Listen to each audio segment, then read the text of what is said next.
The Federal Reserve decided to hold, keeping interest rates the same. Jerome Powell just made that announcement moments ago. This is continuing its ongoing efforts to bring inflation down. This follows an uptick in inflation for February, suggesting challenges in combating those high prices. And while inflation has decreased from its peak of 9.1%, it remains above the Fed's target rate of 2%. So interest rates will stay at the current level for now, between 5.25% and 5.5%. That's the highest since 2001, 23 years. Joining me now is President of Arbor Financial, Jeffrey Small. Jeffrey, good to have you. Great to be here. So the inflation fight clearly not over. What do you make of this hold at a high rate again? Well, they've been in a holding pattern now. This is the fifth or sixth month. The Fed is neither hawkish nor dovish, and they've revised their GDP upwards while we see other inflationary indicators either going up or not hitting the Fed's benchmarks by the end of the year. And so, 2% is going to be very difficult when we have GDP forecast from 1.5 revised by the Fed today back to 2.1 for 2024. And so I think that 2% target is going to be very difficult to muster. The Fed has no control over energy costs, which of course are going up, and they're up 60% over the last 3 years, in concert with food inflation, which is 38% more today than it was just 3 years ago.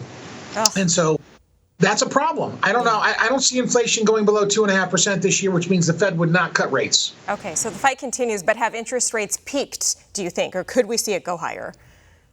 Well, I mean, if inflation starts to peak up a little bit more over the next 3 or 4 months, I think the Fed would have to consider an emergency rate increase.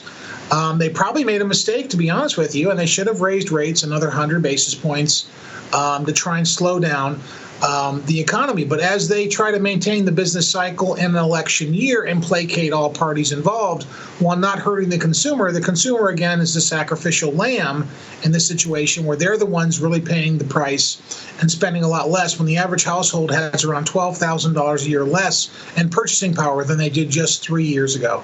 Not to mention high credit card debt, record high. Might possible rate cuts later this year that many had hoped for be up in the air now? I think so. I think the Fed's going to have to lower rates before they hit their benchmark. I don't think their benchmark is realistic. Mm-hmm. There's $1.2 trillion in credit card debt with a rate of greater than 30% today, and consumers are maxed out on credit. So credit is drying up in Main Street America from a credit card standpoint. Credit is tightening. We have a lot of real estate that's vacant now, especially in New York City. There's 30 empire-sized state buildings and office space that are vacant in New York City. So the slowdown is coming. It's just not happening fast enough. And while the Federal Reserve interest rates are not directly connected to the mortgage interest rates, the latter are influenced by them. So, Jeffrey, is there hope of seeing the American dream become achievable again, just as we saw a few years ago when interest rates were historically low and inflation, the cost of life, gas, was low as well? That's a great point. 62% of all homeowners today have a mortgage of 3.5% or less. So literally 2/3 of the market is frozen. They're not going to trade up to a mortgage of 7% on a 30-year basis, or even an adjustable rate mortgage at 6.2%.